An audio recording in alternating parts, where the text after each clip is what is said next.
Good morning. My name is Sanjla Morgan, and I'm going to present the following information about Arizona's language development approach to general ed classroom teachers into four different parts. Part one will focus on terminology. That's when we're going to break those terms down and get those definitions. Part two will focus on the four principles of Arizona language development approach, and part three will focus on assessment and placement. After this presentation, if you have any questions or concerns, please feel free to email me and we will converse that way. Let's start with part one.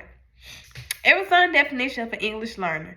Arizona defines English learner by anyone whose first language is not English and has a difficulty in reading, writing, speaking, or comprehending the English language that limits their succession inside the classroom. Now let's go into the distinctions between the following instructional programs: ESL, Bilingual Sheltered English Instruction, and Structured English Immersion, better known as SEI, are as follows.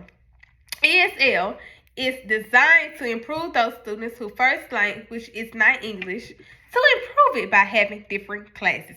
For example, these classes will be arranged from basic to advanced and sometimes include learning the English language to assist students with basic services and employment. Bilingual instructional programming classes are designed to teach students in their native language and in the English classes as well. In the sheltered English instruction program, teachers use English as the method for providing content area in instruction while also adapting their first language to the proficiency level of all students.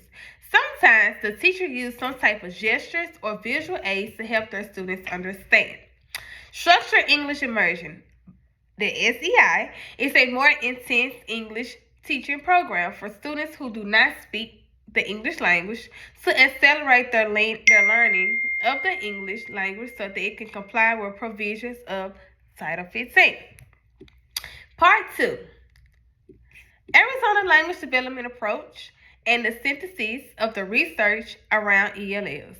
Arizona language development has four core principles. Instruction should be research-based, which means the instruction that is researched must have some type of evidence that's based off that instruction. Scaffolding, developmentally appropriate, and cultural linguistically responsive. The synthesis of some research around ELLs are for them to be able to develop a sense of voice, confidence, and self-efficiency around their language use. Student agency and its importance in instructions of ELLs. The importance of student agency is being able to learn through informative activities that are meaningful and relevant to the learners that drive their interest while having the proper guidance from their educators, better known as their teachers. Student agency is important to ELLs because it helps promote the student engagement through the teaching and their learning process. Now, I'm going to explain each of the four principles of Arizona Language Development Approach.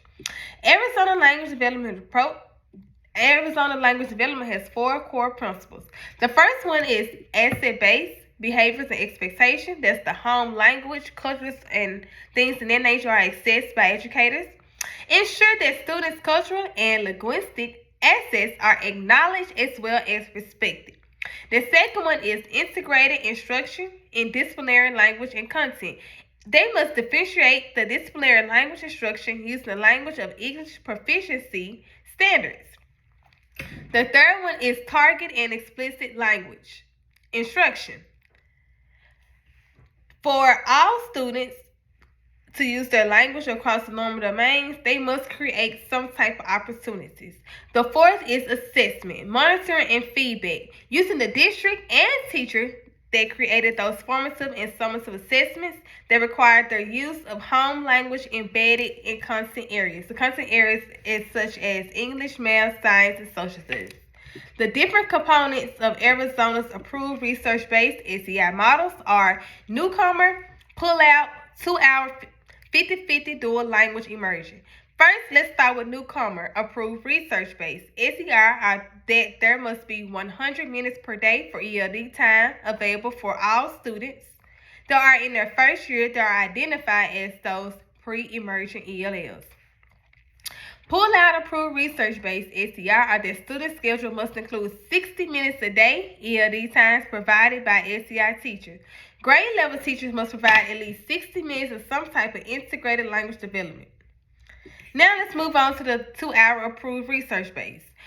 Those are when the student schedule must include at least 100 minutes per day of the targeted ELD for all ELL students that are provided by an SEI teacher. English instruction must be integrated. Last but not least, we're going to move on to 50-50 dual language immersion. These are when the students must receive half of their native language content and half of the English language content while inside the classroom daily. That's the 50-50. They get half and half. Now let's move on to our final part, which is part 3. What is the process that is used to determine ELL program eligibility, placement, and reassessment, including the use of home language survey and Arizona English language proficiency assessment? The process that is used to determine ELL program eligibility, placement, and reassessment, including the use of home language survey and Arizona English language proficiency assessment, is the AZILA, better known as Arizona English Language Learning Assessment. The AZILA is a specific type of standards-based assessment that meets the state and federal requirements to measure the student's English language proficiency. What are the standards accommodations available for ELLs in the assessment? The accommodations that are available for the assessment are some of the changes to the presentation when the teacher is presenting. For example, the teacher will have to read it out loud instead of having those students read by themselves. Another accommodation will be the writing options.